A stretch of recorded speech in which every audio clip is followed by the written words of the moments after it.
The views and opinions expressed during this podcast are those of our guests. No one person speaks for AA as a whole. So in a lot of ways, I think of these stories as a new doorway that leads into the same room. Provide hope and identification, making them feel like they belong here as well. Service was just like delicious. I loved it. We need this now, not later. We need this yesterday. The first is my tribal community, which gave me life. And then the second, of course, is the AA fellowship, which saved my life. Even though Alcoholics Anonymous has been around for 90 years, we're still evolving and changing. When the Fellowship of Alcoholics Anonymous communicates that action must be taken for the message to be more accessible, this is known as an expressed need. In this episode, we will be exploring a few examples of how expressed needs are communicated and fulfilled in AA. My name is Nathan, and I'm an alcoholic. Welcome to GSO.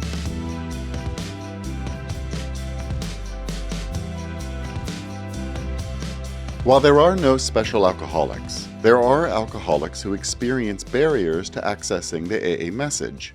When we provide shared experience from AA members from different walks of life and facing various challenges, we give hope to the newcomer out there who might feel isolated and alone.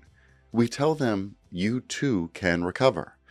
By the spring of 2024, GSO had been receiving more and more inquiries from the fellowship on how to better communicate the AA program to neurodivergent members.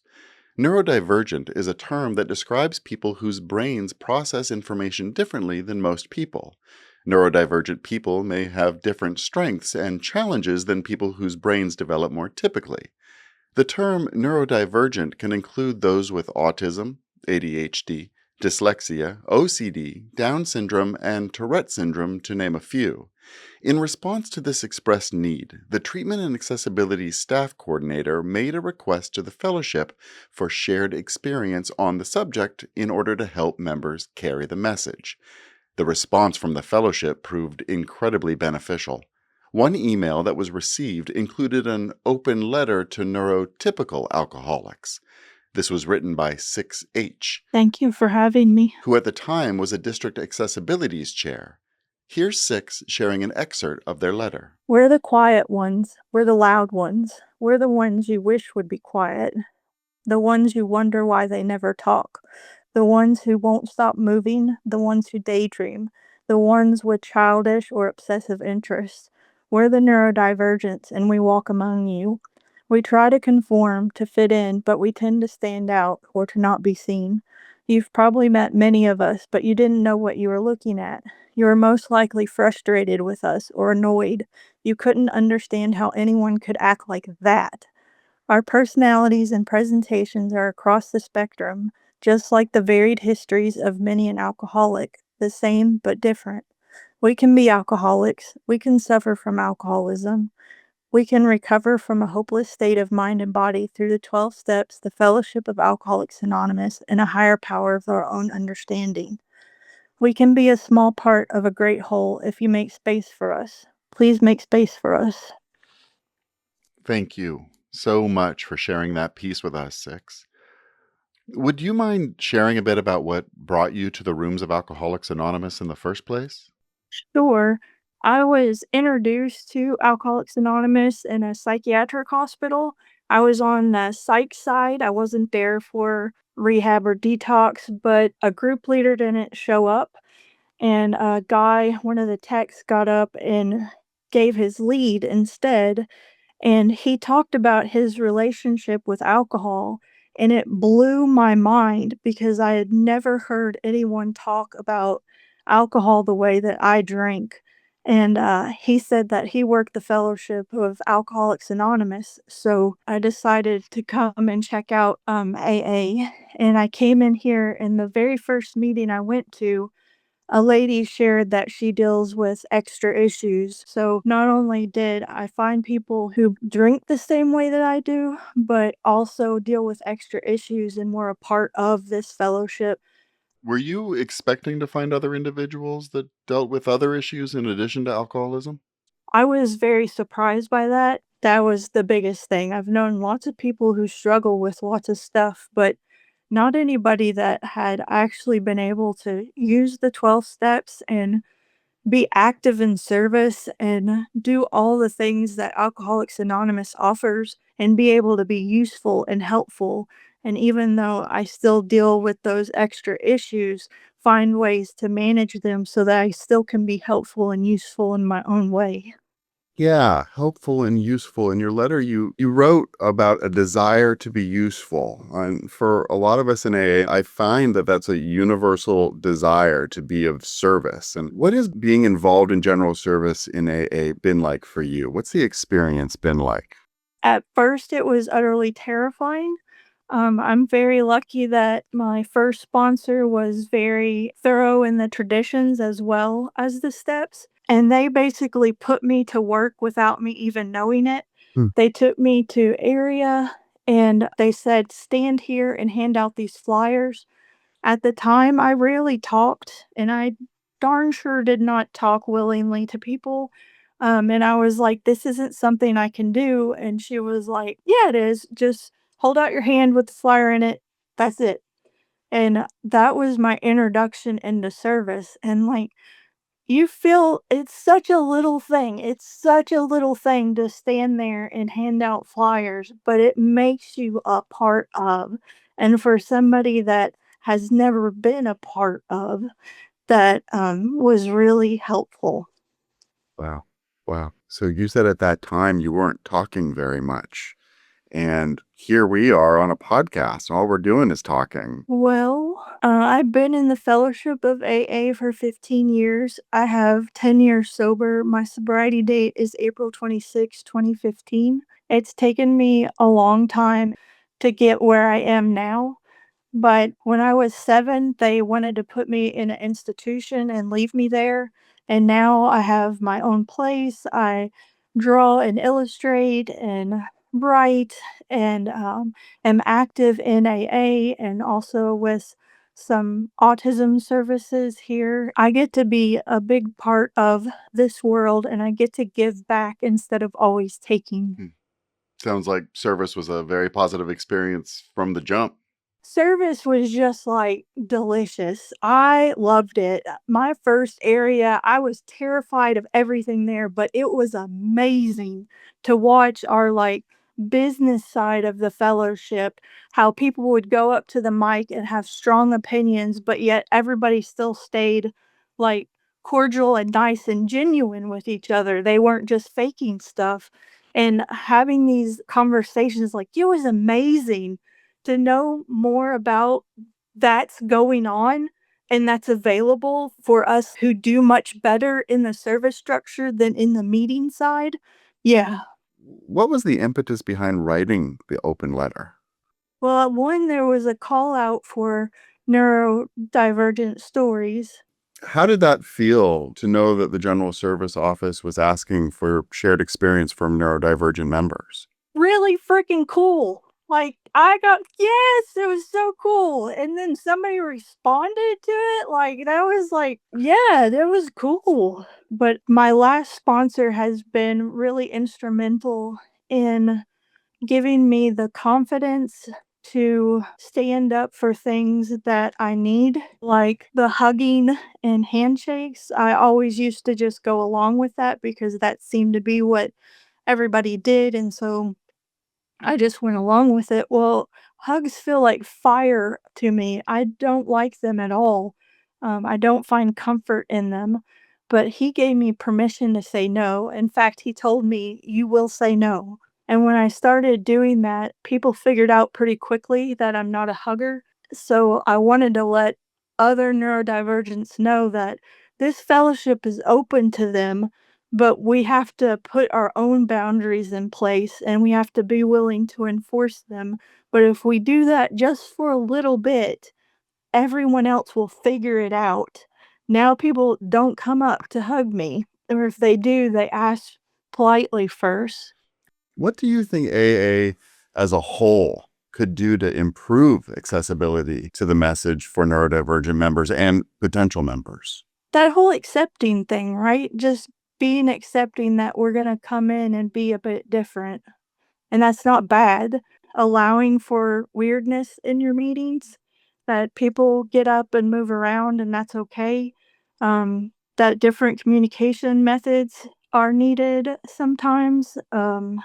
There's nothing wrong with somebody playing on their phone, or a lot of meetings are far too overwhelming. They're far too loud and chaotic, and I really can't be present for them. But I can be present if I put in my headphones and draw. So I'm still in there with you all. I just can't be there at the same level that you guys are at, but I still want to be a part of. Well, we are really grateful and fortunate that you're willing and able to speak with us today. Thank you.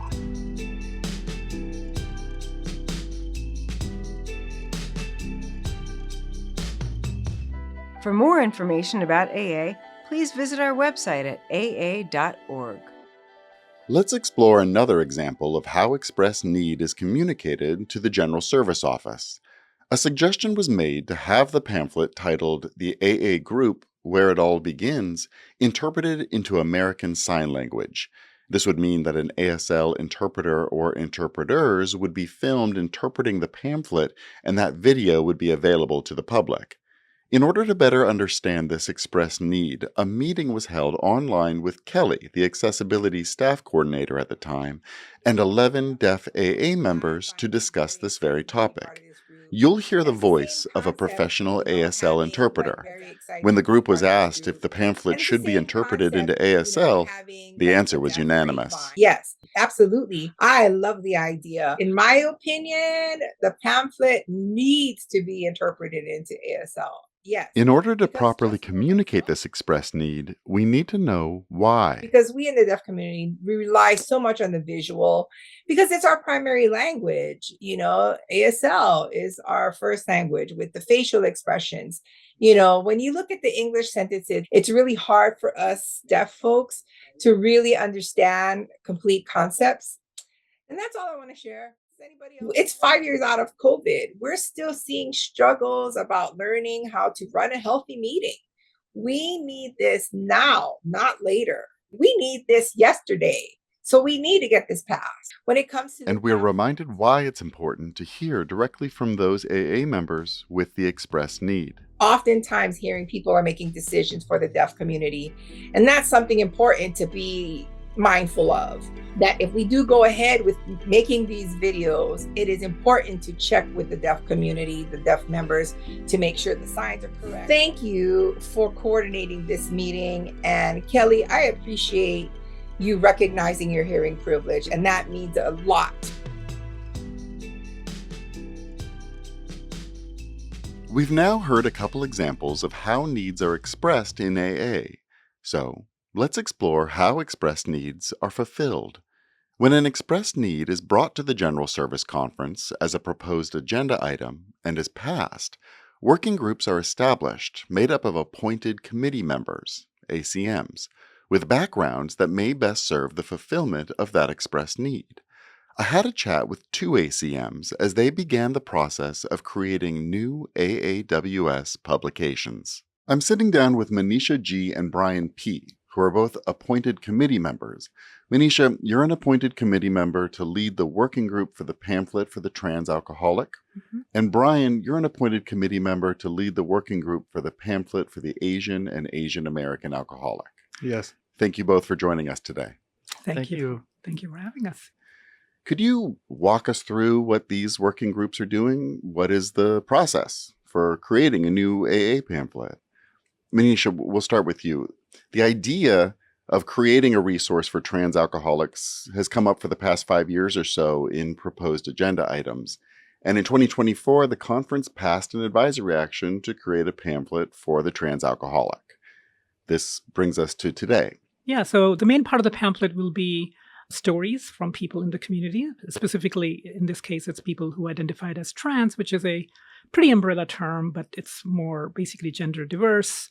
It's an umbrella term for you don't identify with the sex you were born with. So the working group members are part of that community. And the purpose of the pamphlet is to help the person who's not here, right? Yeah. Brian? And the deadline is March 31st, 2026. And up until then, our focus is really on outreaching and helping people write their stories through writing workshops and solicit as many stories as we can. So we've been talking on the podcast about the service structure and the upside down triangle. So in the end, who gets the final say? Who gets to press send? So everything that the working group does result in recommendations from the working group to the trustees literature committee. And so the literature committee makes the final decisions, but they will be relying on us to inform them and provide input from the community. Absolutely. The point is that why the working group is in the community is because we are connected to the community and we understand the barriers and the challenges.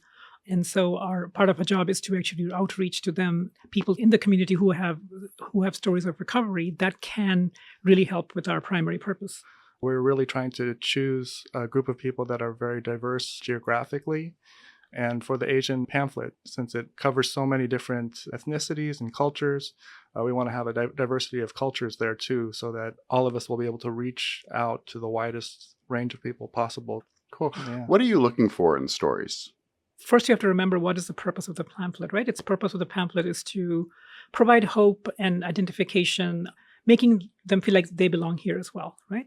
And so we're looking for stories that can achieve that goal. But we also want the stories that are really grounded in AA principles, right? Because I think the need for the pamphlet came about because the fellowship identified a lot of barriers for our community to access the message of recovery and hope. So we're looking for stories which can give members that hope, that you can overcome those barriers. We want to hear from anyone with Asian or Asian American or Asian Canadian heritage throughout our service structure in the US and Canada. Whether you're in a big city or small city, I think it's important for us to get as diverse a range of stories as we can. I think in many ways, we're looking for what's typical in every good AA story. I think out of each individual that might be thinking about submitting a story, what we would want is for them to be just very open and very honest. And then ultimately what we really want is the hope that comes from recovery. I think it's interesting what you said about looking for stories. That's good with any AA story. Right. Why is it important to create literature that reflects different kinds of lived experiences? I think having that identification is so important because, alcoholism is what we're here for, right? That is the main identification. But if you are not feeling like there's somebody like you here, then it's really hard to stay. And so if you have a pamphlet, that's really assuring. There's also guidance for others, like not only just people in the community, but also for sponsors, because there's a lot of things there that people may not be aware of and may not know how to navigate. So it's helpful for people who are trying to help them, like sponsors or even professionals, to read those pamphlets and look from their stories and say what's worked, what's not worked. Yeah. Brian, do you have anything you want to share? Those of us who have been around AA a long time or are more familiar with it know very well that AA works across a lot of cultures and all types of people. Anyone who walks through the door, we can help and is welcome. But somebody coming for the first time, when they walk into a room, it's just a very small group in their community. And sometimes people don't live in diverse communities. If somebody's an Asian person, they might be the only one there. And sometimes there's cultural misconceptions. Some people don't think it's a problem that Chinese people can have. Having the pamphlet available, on a rack, through the AA.org website, or when somebody searches for Asian American Alcoholics Anonymous, to see a pamphlet, then they'll know immediately that, oh, we're here, we belong. There's been Asians in Alcoholics Anonymous for a very long time. And that could help overcome some barriers that people might have coming in. That's great. That's really helpful. What are you really looking forward to with these projects? I'm looking forward to working with the working group, with the workshops, hearing a lot of stories. And as Brian said, as I'm hearing some of the stories from even the working group members or other people we're going to hear, I'm realizing, oh my God, my story is not that unique. Because I used to always think, oh my God, I'm the classic trans person, always kept it secret. I was lying all the time. And that's why I drank, which is true. I was not living honestly, so I was drinking a lot. And I was like, that was my unique story. But then I was like, that's everybody's experience. That's a textbook story. So it's kind of comforting at the same time to know that, that identify. So I'm also healing in that process myself. And I think that's very powerful. We, of course, do everything to assure anonymity is protected in these stories. That's incredibly important when sharing anything from members. But I imagine there may be some folks who would be hesitant to share just because of the content of their stories. Maybe they're from a very small community. They feel like certain aspects of their story could compromise their anonymity. Is there anything we can do to further ensure it's protected? No, that's a very good question. I think it's a big concern as well. I think we want to make it also very clear. We make sure that any information that could be identifiable will be removed. So we want to be able to protect people's anonymity as much as we can. Yeah. What if an AA member wants to submit a story, but they submit it in a different language? Would you still accept the story as a submission? Yes, we would be very interested in those stories as well. Actually, any stories from any AA members, however, they can turn them in. Our conference operates in English, French, and Spanish, so we always accept those stories. For other ones, some arrangements might need to be made, but we encourage them to email us at the story submission email address, which is pamphletstories@aa.org. That's no spaces or punctuation, just pamphlet stories, or literature@aa.org. And we'll accept handwritten stories too. That's good to know. A lot of times I think of these pamphlets that we have, like Black in AA. We have a pamphlet for Indigenous people in AA, women, Hispanic women, people in the armed services, just to name a few. You read through those pamphlets, from the cover, it identifies a certain type of person, but where the stories always end up is in AA, where we're all together. So in a lot of ways, I think of these stories as a new doorway that leads into the same room, just like a welcome mat towards a particular community. While we are all the same as alcoholics, we do have different experiences. Having a resource where people can see that people struggled in the same way but still found a solution in AA can give hope. Brian, Manisha, thank you so much for joining us today. Thank you so much. Yes, thank you for having us.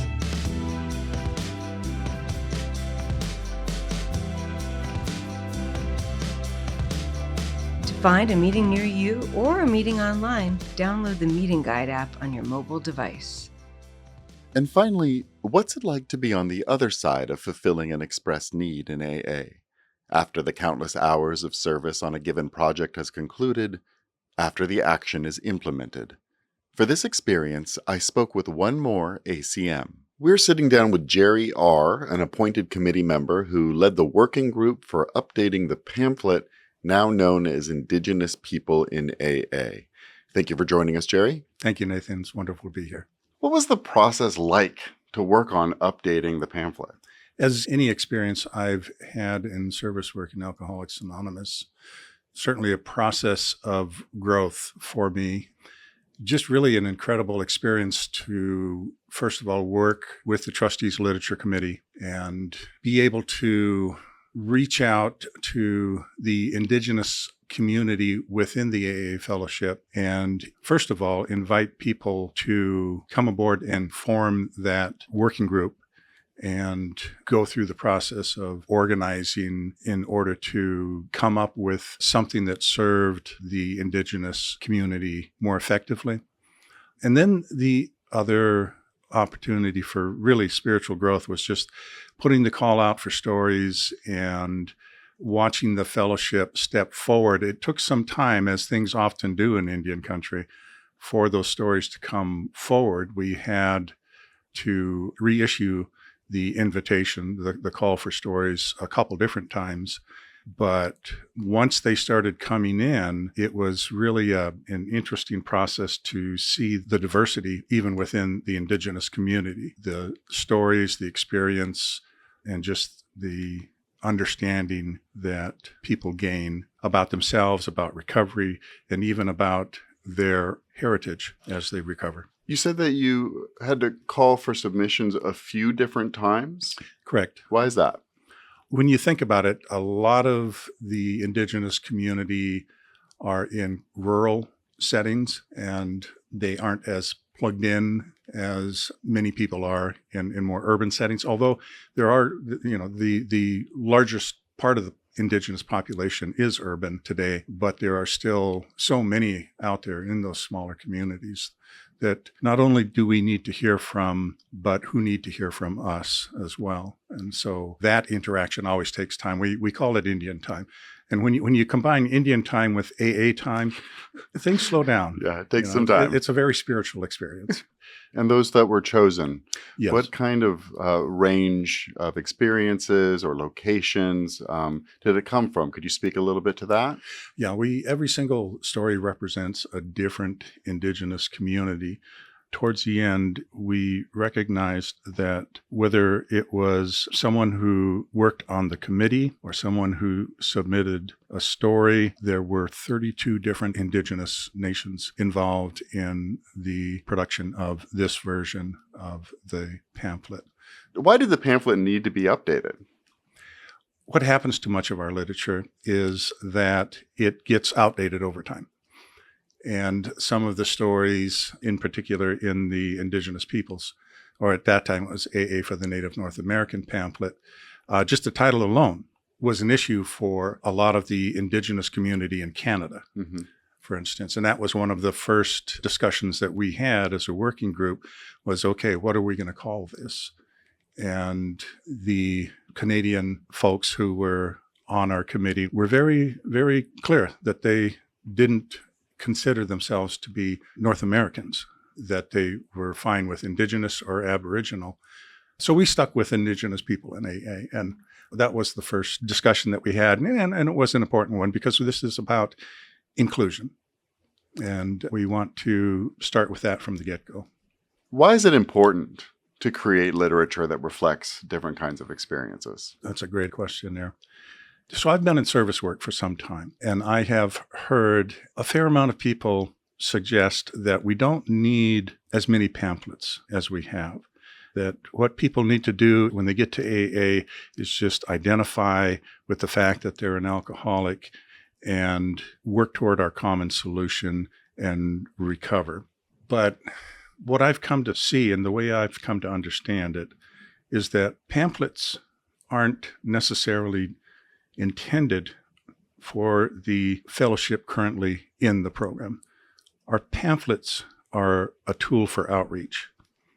And so, for instance, I was going through treatment and was really not sure if I was an alcoholic. I sobered up in 1990, and the AA for the Native North American pamphlet came out in the late 80s. So it was pretty fresh off the press when I saw it on that table at the treatment center. I picked it up.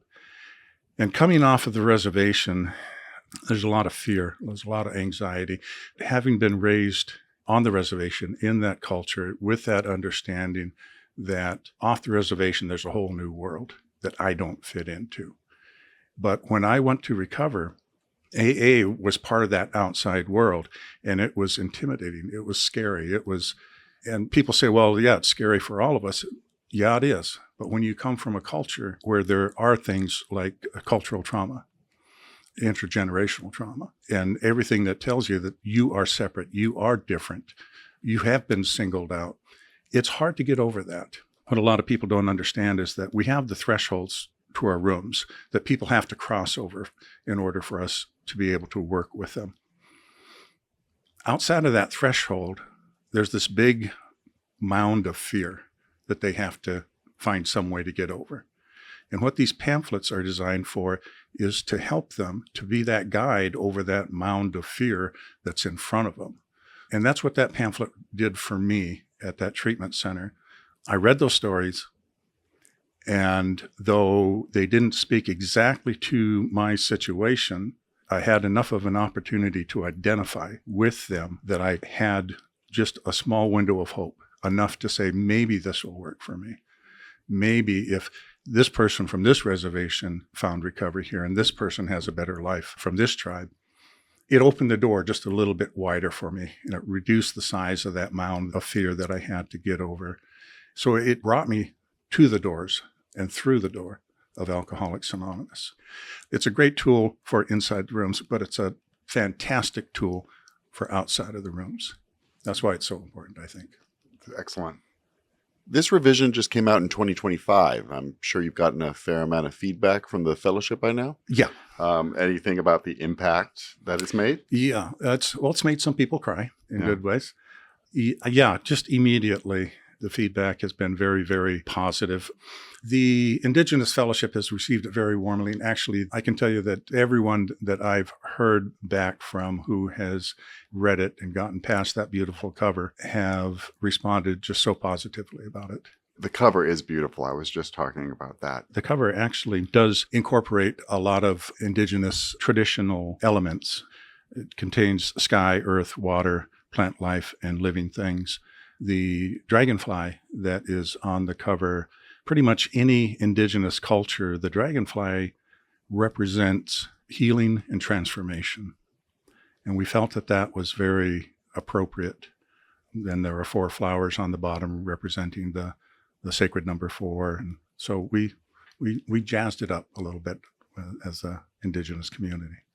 Has there been any aspect of working on the project that's had a strong impact on you and your sobriety?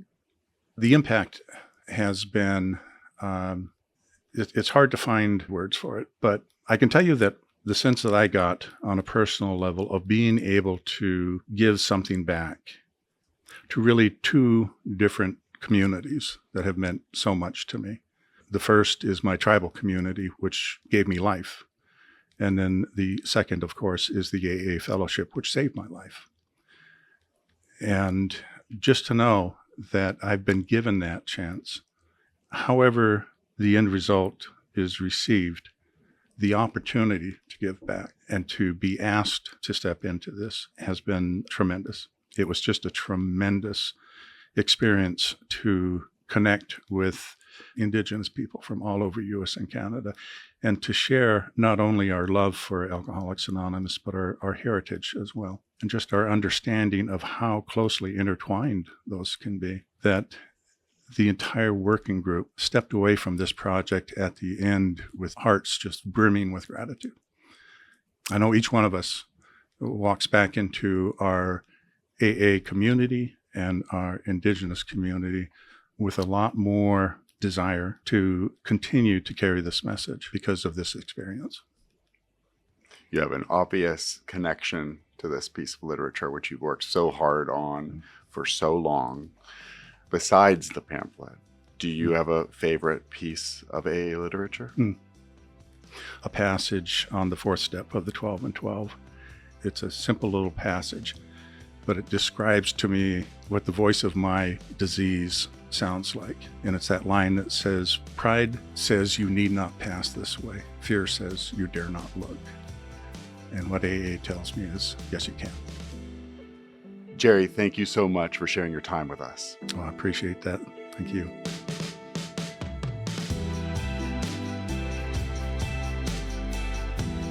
The pamphlets Indigenous People in AA and Access to AA, where members share on overcoming barriers, can be found on AA.org and the AA online bookstore. ASL and LSQ interpretations of AA literature can be found at AA.org, as well as the Alcoholics Anonymous World Services YouTube page. If you would like to submit a story for consideration for the pamphlets for the trans alcoholic or Asian and Asian American alcoholic, please email pamphletstories@aa.org or literature@aa.org.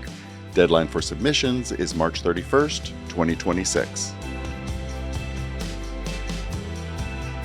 Thank you for listening to Our Primary Purpose, a podcast produced by the General Service Office on behalf of the Fellowship of Alcoholics Anonymous in the U.S. and Canada.